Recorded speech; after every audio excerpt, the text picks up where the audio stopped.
सभी जुड़े हुए प्यारे विद्यार्थियों, आपका अपना YouTube channel genius agriculture classes पर हार्दिक स्वागत है। आज हम आपके लिए एग्रीकल्चर के मोस्ट इम्पोर्टेंट MCQs क्वेश्चन लेकर आए हैं जो गत परीक्षाओं में पूछे गए हैं और पूछे जाएंगे। ठीक है, तो आपके लिए एग्रीकल्चर के मोस्ट इम्पोर्टेंट क्वेश्चन है। उनमें पहला क्वेश्चन है कि प्रूनिंग एक आवश्यक प्रक्रिया है। पहला आम, दूसरा है पपीता, तीसरा ऑप्शन है बी और चौथा ऑप्शन आंवला। तो इन चार ऑप्शनों में वो ऑप्शन टिक करना है जो इसका राइट आंसर होगा, और वो कौन सा है? बेर। तो बेर में सबसे ज़्यादा प्रूनिंग की क्रिया की जाती है, तो इसका आंसर कौन सा होगा? बेर। नेक्स्ट क्वेश्चन, दूसरा क्वेश्चन है ग्रो आउट परीक्षण का उपयोग किया जाता है। ग्रो आउट परीक्षण का उपयोग किया जाता है। पहला है भौतिक शुद्धता के लिए, दूसरा है आनुवांशिक शुद्धता के लिए, तीसरा है अंकुरण के लिए है, चौथा जीवन क्षमता के लिए। तो इसका जो आंसर होगा वो कौन सा होगा? आनुवांशिक शुद्धता। ठीक है, नेक्स्ट क्वेश्चन, बासमती चावल के 1000 बीजों का वजन है। पहला है 21 ग्राम, दूसरा है 40 ग्राम, तीसरा है 25 ग्राम, चौथा है 3 ग्राम। तो इसका जो आंसर होगा वो 21 ग्राम होगा। कौन सा होगा? 21 ग्राम। 21 ग्राम। 40 ग्राम जो होता है वो वजन गेहूं के बीजों का परीक्षण भार का वजन होता है। 25 ग्राम होता है वो धान के बीजों के 1000 बीजों के भार का वजन होगा, वो 25 ग्राम होगा। 3 ग्राम जो वजन होगा वो तिल के 1000 बीजों के वजन 1000 बीजों का जो टेस्ट वेट होता है उसका भार जो होता है वो 3 ग्राम होता है। नेक्स्ट क्वेश्चन, चौथा क्वेश्चन है निम्न में से कौन सी फसल पर परागित मानी जाती है? ऑप्शन पहला मटर, दूसरा भिंडी, तीसरा फूल गोभी या चौथा पालक। इसका जो करेक्ट जो आंसर होगा वो कौन सा होगा? भिंडी। भिंडी का वैज्ञानिक नाम जो होता है वो एबला मोस्कस एस्कुलेंटम होता है। भिंडी में जब भिंडी का जो कुल होता है वो मालवेसी होता है। ये जो क्वेश्चन आया हुआ है वो हॉर्टिकल्चर रिसर्च ऑफिसर 2018 में ये क्वेश्चन पूछा गया था। ये वेरी वेरी इंपॉर्टेंट क्वेश्चन है। नेक्स्ट क्वेश्चन, पौधे पांचवा जो क्वेश्चन है, पौधे नत्रजन का अवशोषण किस रूप में करते हैं? जो पौधे पौधे होते हैं वो नाइट्रोजन का अवशोषण किस रूप में करते हैं? तो ध्यान रखना, पौधे जो होंगे नाइट्रोजन को 3 रूप में ग्रहण करते हैं, नाइट्रेट, नाइट्राइट और अमोनियम। ठीक है, तो ऑप्शन के अनुसार इसमें हम चूज करेंगे। इसमें जो ऑप्शन पहला दे रखा है NO3 माइनस, अमोनियम और ए व बी, मतलब ए व बी, थोड़ा सा मिसप्रिंट है, ए व बी है। ठीक है, तो इसका जो आंसर होगा ए व बी होगा। ऑप्शन नंबर सी इसका करेक्ट आंसर होगा। क्वेश्चन नंबर 6, धान का खैरा रोग होता है। धान का जो खैरा रोग जो होता है वो जिंक की कमी से होता है। जिंक की कमी से होता है। नेक्स्ट क्वेश्चन, सातवां जो क्वेश्चन है, निम्न में से पोटास अच्छा स्रोत यानी पोटेशियम का अच्छा स्रोत कौन सा है? क्वेश्चन ये आया था, जेट में आया था, राजस्थान में जो जॉइंट एंट्रेंस टेस्ट लगती है 2014 में क्वेश्चन पूछा गया था, और ये बहुत ही कंफ्यूजन क्वेश्चन है, लेकिन घबराना बिल्कुल नहीं है। पहला इसका जो ए है रॉक फॉस्फेट है ऑप्शन में, दूसरा बी बेसिक स्लेग है, सी बोन मिल या डी फ्लाइस। इन चार ऑप्शनों में से अपने को चूज करना है, तो ध्यान रखना पोटास का अच्छा स्रोत जो है वो कौन सा होगा? फ्लाइस। इसमें पोटेशियम की मात्रा अच्छी पाई जाती है। बात करें ए रॉक फॉस्फेट, ध्यान रखना रॉक फॉस्फेट यहीं पे गलती कर देते हैं। हम सोचते हैं कि पोटेशियम की मात्रा इसमें सर्वाधिक है, फॉस्फेट समझते ही रॉक समझते ही, रॉक का मतलब तो चट्टान, चट्टान में क्या होता है? फास्फोरस। तो रॉक फास्फेट में किसकी मात्रा पाई जाती है? फास्फोरस की मात्रा। बेसिक स्लैग, बेसिक स्लैग एक फास्फोरस का अच्छा स्रोत है, इसमें भी फास्फोरस कंटेंट पाया जाता है। बोन मिल, बोन मिल में भी फास्फोरस पाया जाता है, मतलब हड्डियों के चूरे में। नेक्स्ट क्वेश्चन, आठवां क्वेश्चन जो है, सिंगल सुपर फास्फेट SSP में सल्फर की प्रतिशत मात्रा होगी, तो ध्यान रखना कितनी होती है? 12%। 12% होती है। नेक्स्ट क्वेश्चन, ये जेट 2017 में पूछा गया था, जितने भी इन स्लाइड्स में जो क्वेश्चन आ रहे हैं वेरी वेरी इंपॉर्टेंट है। सभी एग्जाम एग्रीकल्चर में कंडक्ट होती हैं, वो सभी ये क्वेश्चन हमेशा बार बार पूछे जाते हैं। तो साथियों इन सभी क्वेश्चन को बहुत ही गहराई से ध्यानतापूर्वक इसको पढ़िएगा और इसको माइंड में बैठाइएगा। नेक्स्ट क्वेश्चन, 9वां क्वेश्चन जो है वो पूछ रहा है कि अमरूद में मृगबहार का पुष्पन किस माह में होता है। ए ऑप्शन फरवरी, बी ऑप्शन सितंबर, सी ऑप्शन जून या डी नवंबर।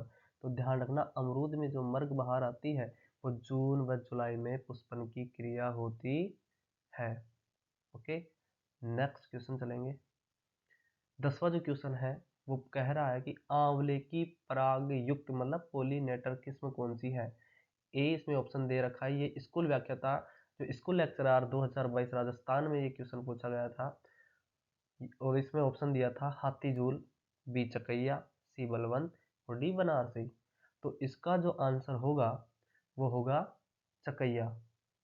इसमें जो राइट आंसर माना था वो कौन सा था, चकैया। ओके, नेक्स्ट क्वेश्चन, जो कि छिलका रहित किस्म है, जेट 2017 में पूछा था। ए ऑप्शन था मंजोला, बी था RS6, सी था डोलमा और डी था K141। तो इसका जो आंसर होगा वो कौन सा होगा, ढोलमा। कौन सा होगा, ढोलमा। ठीक है, नेक्स्ट क्वेश्चन पे चलो। मूंगफली में बीज रहित फली किसकी अल्पता के कारण होती है। मतलब मूंगफली में जो बीज रहितता का कारण क्या है, ये डबल AO। ठीक है, 2012 में क्वेश्चन पूछा था और इसका जो आंसर होगा वो कौन सा है, बताइए आप। ए होगा, एक ऑप्शन कैल्शियम है, बी का है नाइट्रोजन, सी का फास्फोरस या डी का पोटेशियम। बताइए कौन सा होगा। इसका जो आंसर होगा वो कौन सा होगा, कैल्शियम। कैल्शियम। इसलिए हम बीज रहित, ताकि हमारी मूंगफली बीज रहित नहीं रही, इसलिए हम प्रति हेक्टेयर 250 किलोग्राम जिप्सम का प्रयोग करते हैं। इसलिए जिप्सम का क्यों करते हैं, क्योंकि जिप्सम में कैल्शियम की और सल्फर की मात्रा अच्छी मात्रा पाई जाती है, इसलिए हम मूंगफली में जिप्सम का प्रयोग करते हैं। ठीक है, ताकि पोपिंग की समस्या मूंगफली में ना हो। नेक्स्ट क्वेश्चन, 13वां जो क्वेश्चन है वो है, वह फसल जिसे दलहनी व तिलहनी दोनों के रूप में उपयोग किया जाता है, वह फसल कौन सी है। ये AAO 2012 में आया था एक क्वेश्चन और ध्यान रखना ऑप्शन में दिया था ए सोयाबीन, बी उड़द, सी चमला और डी अरहर। तो इसका जो आंसर होगा वो कौन सा होगा, ए सोयाबीन का वानस्पति नाम क्या होगा, ग्लाइसिन मैक्स। कौन सा होगा, ग्लाइसिन मैक्स। और इसका जो कुल है वो क्या होगा, फाबेसिया लेगिमिनेसी। और आप और क्वेश्चन सोयाबीन में पूछे तो बता देना। सोयाबीन का यदि क्वेश्चन पूछे, सोयाबीन का एक बार इसमें क्वेश्चन पूछा था कि सोयाबीन का उत्पत्ति स्थान, ओरिजिन प्लेस क्या है। तो इसका ओरिजिन प्लेस क्या होगा, चाइना। क्या होगा, चीन। तो सोयाबीन में बात करें, ऑयल कंटेंट की बात करें, ऑयल कंटेंट हमेशा याद रखना सोयाबीन में 20% पाया जाता है और प्रोटीन कितनी होती है इसमें, 40 से 42%। ओके, नेक्स्ट क्वेश्चन है, 14वां क्वेश्चन है, कौन सी फसल तेल व रेशा दोनों के उत्पादन के लिए उपयोगी है। AAO 2021 में प्रश्न पूछ लिया, कितना इजी क्वेश्चन था, लेकिन सबने क्या कर दिया, इसके अंदर एक ऑप्शन दिया था ए अरंडी, बी जूट, सी मेस्टा, डी अलसी और सबने अरंडी लगा दिया था। अरंडी इसमें क्वेश्चन रॉन्ग माना जाएगा, अरंडी नहीं आएगा, इसमें आएगा अलसी। अलसी, अलसी का वैज्ञानिक नाम होता है लाइसम यूजिटेटिसम। क्या होता है, दोबारा बोलो, लाइसम यूजिटेटिसम। और अलसी का जो कुल होगा वो लाइनेसी। क्या होगा, लाइनेसी। ठीक है, अलसी एक रबी ऋतु की फसल मानी जाती है। नेक्स्ट 15वां क्वेश्चन है, निम्न में से कौन सा एक सूक्ष्म पोषक तत्व है, माइक्रो न्यूट्रेंट्स कौन सा है। ए है नाइट्रोजन, ये जेट 2004 में पूछा था। A nitrogen, B phosphorus, C potassium, D iron. तो ध्यान रखना नाइट्रोजन, फास्फोरस, पोटेशियम तीनों पोषक तत्व बृहत पोषक तत्व माने जाते हैं, मतलब मैक्रो बड़े पोषक तत्व माने जाते हैं। लेकिन ऑप्शन डी इसका राइट आंसर होगा, ये सूक्ष्म पोषक तत्व में आता है। नेक्स्ट क्वेश्चन, यूरिया क्या है। क्वेश्चन सीधा सीधा पूछ ले, यूरिया क्या है। ए ऑप्शन था कार्बनिक खाद, बी था सांद्रित खाद, सी अकार्बनिक खाद या डी स्थूल जीवांश खाद। इसका जो आंसर होगा वो कौन सा होगा? कार्बनिक खाद। यूरिया क्या है? ऑर्गेनिक मैन्योर, कार्बनिक खाद। नेक्स्ट क्वेश्चन, 7वां जो क्वेश्चन है, निम्न में से कौन सा यौगिक उर्वरक है? जेट 2003 में पूछा था। A ammonium phosphate, B potassium nitrate, C di ammonium phosphate या डी उपरोक्त सभी। तो मित्रों ध्यान रखना, सभी के सभी इसमें आंसर, सभी का सभी इसमें करेक्ट होगा। उपरोक्त सभी आएगा इसमें। क्यों आएगा उपरोक्त सभी बता देता हूँ। अमोनियम फास्फेट भी एक संयुक्त उर्वरक माना जाता है। क्यों? अमोनियम फास्फेट नाइट्रोजन भी है और पोटेशियम भी है। पोटेशियम नाइट्रेट में पोटेशियम भी है, नाइट्रोजन भी। डायमोनियम डीएपी में नाइट्रोजन भी है, फास्फोरस भी। इसलिए इसको यौगिक उर्वरक मतलब संयुक्त उर्वरक कहते हैं। इसलिए कहते हैं क्योंकि संयुक्त उर्वरक यौगिक उर्वरक किसे कहते हैं? वे उर्वरक जिनमें एक पोषक तत्व के अलावा दूसरा पोषक तत्व विद्यमान हो। ठीक है, तो नाइट्रोजन के अलावा क्या है इनमें? फास्फोरस भी है। तो इसलिए हम यौगिक उर्वरक या संयुक्त उर्वरक कहते हैं। 18वां क्वेश्चन है, एप्पल कलर एक किस्म है। उसी की एप्पल कलर किसकी उन्नत किस्म है? जेट 2017 में क्वेश्चन पूछा गया था सीधा सीधा। ए ऑप्शन उसने दिया था केला, बी सेब, सी नाशपाती, डी अमरूद।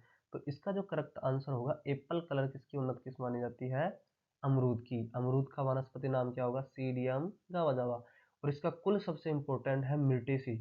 हमेशा माइंड में इसको सेट कर लीजिए, अमरूद का जो कुल होगा वो कौन सा होगा? मिर्टेसी। नेक्स्ट क्वेश्चन, निम्न में से पोटास का अच्छा स्रोत है? फ्लाइज, ये क्वेश्चन रिपीट हो गया, फ्लाइज है। ठीक है, अर्का मर्दुला किस्म किसकी है? ए आम की। जेट 2015 में पूछा था। अर्का मर्दुला एक किस्म किसकी है? ए आम की, बी पपीता की, सी अमरूद की या डी अनार की। ध्यान रखना, अमरूद की उन्नत किस्म मानी जाती है। नेक्स्ट क्वेश्चन, 21वां, उकठा रोग। उकठा रोग के 3 नाम है, मतलब इसका 3 नाम है इसके। उकठा, विल्ट और मुरझान, एक ही नाम है इसके।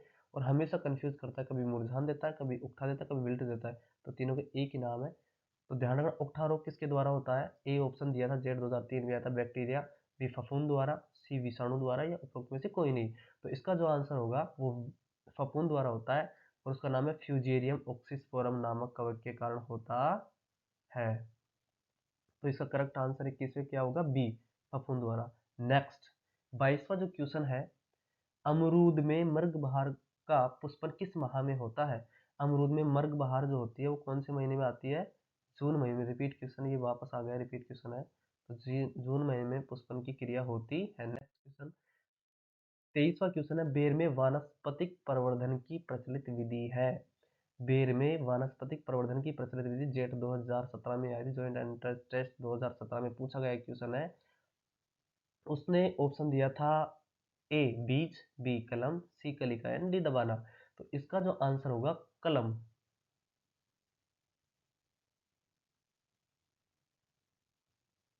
ठीक है, रिंग बडिंग इसके अंदर काम में ली जाती है।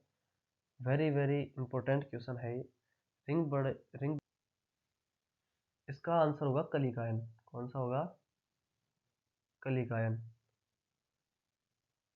ये जो है ये नहीं आएगा, कलम नहीं आएगा इसमें। कौन सा आएगा? कलिकायन। अभी मैं लगा देता हूँ आंसर, ये आएगा इसमें, कलिकायन। ठीक है, तो कलिकायन क्यों? ध्यान रखना, बेर की प्रोपोगेशन, ठीक है, वेजिटेटिव प्रोपोगेशन इसी के द्वारा होता है। कलिकायन की कौन सी विधि काम में ली जाती है? Ring budding. रिंग बडिंग आपको इस फोटो में दिख रहा होगा, रिंग बडिंग कैसे उपयोग की जा रही है। यहाँ से देखो, बहुत ही इंपॉर्टेंट क्वेश्चन। इस विधि में 2.5 से 3 सेंटीमीटर की छाल को वलय या रिंग आकार में हटाते हैं। ठीक है, लेकिन इस विधि में सांकुर जो मूलग्रंथ जो लगाएंगे उसमें पॉलीथीन का प्रयोग नहीं करते हैं। और ये मुख्यतः जो है रिंग बडिंग जो है वो बेर में व्यावसायिक प्रवर्धन की विधि है। दूसरा, नाशपाती में भी इसका प्रयोग करते हैं, सिनकोना, सैतूत, इनमें इसका प्रयोग किया जाता है। नेक्स्ट क्वेश्चन, गोला एक किस्म है। गोला किसकी उन्नत किस्म है? ऑप्शन ए है सेब, बी है नाशपाती, सी काजू, डी बेर। आपको चित्र से पता लग रहा होगा, फोटो से, कि फोटो किसकी है? बेर की। तो इसका आंसर क्या है? बेर। नेक्स्ट क्वेश्चन, बेर की किस किस्म अर्ली उमरान का चयन किया गया? ठीक है, तो बेर की जो किस्म है अर्ली उमरान, उसका चयन कहाँ से किया गया है? ये क्वेश्चन जेट 2015 में पूछा था। ए ऑप्शन में गुजरात था, बी में राजस्थान था, सी में हरियाणा था और डी में मध्य प्रदेश था। तो इसका जो आंसर होगा वो क्या होगा? गुजरात। ठीक है, नेक्स्ट क्वेश्चन। 26वां क्वेश्चन है, राजस्थान में बेर की प्रूनिंग मतलब कटाई छटाई का उपयुक्त समय क्या है? ए था जेठ 2013 में भी पूछा था, 2004 में भी पूछा था। ए है मध्य मार्च से मध्य अप्रैल, बी है मध्य अप्रैल से मध्य मई, सी मध्य मई से मध्य जून, डी है मध्य जून से मध्य जुलाई। तो इसमें क्या आएगा? 15 अप्रैल से 15 मई, मतलब 20 का राइट आंसर होगा। नेक्स्ट क्वेश्चन की बात करेंगे। 27वां जो क्वेश्चन है, निम्न में से बेर की किस्म ऐसी किस्म बताइए जिसका सबसे बड़ा भारी मतलब सबसे बड़ा भारी फल होता है। ऑप्शन में दिया था, जेठ 2009 में आया था। ए ऑप्शन में था उमरान, बी था गोला, सी केतली, डी मुंडिया। तो ध्यान रखना, उमरान का जो है सबसे बड़ा भारी फल होता है, आकार में सबसे बड़ा होता है, ध्यान रखना। तो ध्यान रखना, उमरान बेर की 25 किस्में मानी जाती है, और इसका जो बेर का जो आकार होता है वो सबसे बड़ा व सबसे भारी होता है। गोला, केतली, मुंडिया। गोला बेर की अगेती किस्म मानी जाती है, केतली और मुंडिया जो है बेर की मध्यम किस्म मानी जाती है। निम्न में से किस फल वृक्ष का उद्गम भारत माना जाता है? तो भारत, ए ऑप्शन था पपीता, बी बेर, सी अमरूद, डी चीकू। तो ध्यान रखना, बेर का उत्पत्ति स्थान क्या माना जाता है? भारत। ठीक है ना? और पपीता का उत्पत्ति स्थान क्या है? उष्ण अमेरिका, अमरूद का मैक्सिको। ठीक है ना? निम्न में से कौन सा बेर का हानिकारक कीट है? ऑप्शन में दिया था एफिड, ए बी में दिया था थ्रिप्स, सी में फल मक्खिया, डी में उपयुक्त में से कोई नहीं। जेट 2004 में पूछा था, तो इससे पता लग रहा होगा आपका क्या है, बेर का हानिकारक कीट कौन सा है? फल मक्खी। ठीक है, next question.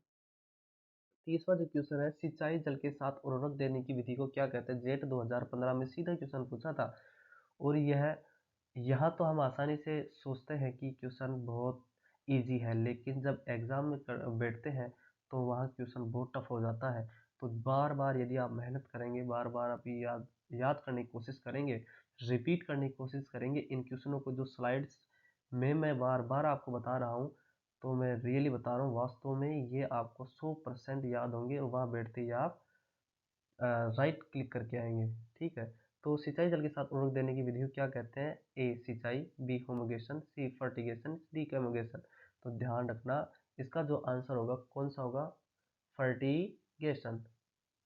Okay, next question. 31वां क्वेश्चन है, भारत में फ्लेरिस माइनर ने किस शाकनाशी के खिलाफ प्रतिरोधकता विकसित की? ऑप्शन में था 2,4-D, बी एट्राजिन, पेंडामिथालिन या आइसोप्रोटिरान। तो कौन सा आएगा? डी आंसर होगा, आइसोप्रोटिरान। 32वां क्वेश्चन है, गन्ने की प्रति हेक्टेयर बुआई हेतु 3 आंख वाले लगभग कितने टुकड़े की आवश्यकता होगी? ए ऑप्शन में, ये एग्रीकल्चर सुपरवाइजर राजस्थान में 2013 में पूछा था। ए ऑप्शन दिया था 60,000, बी 50,000, सी 40,000 या डी 30,000। तो इसका जो आंसर होगा कितना होगा? सी 40,000। 33वां क्वेश्चन, लास्ट क्वेश्चन है। 33वां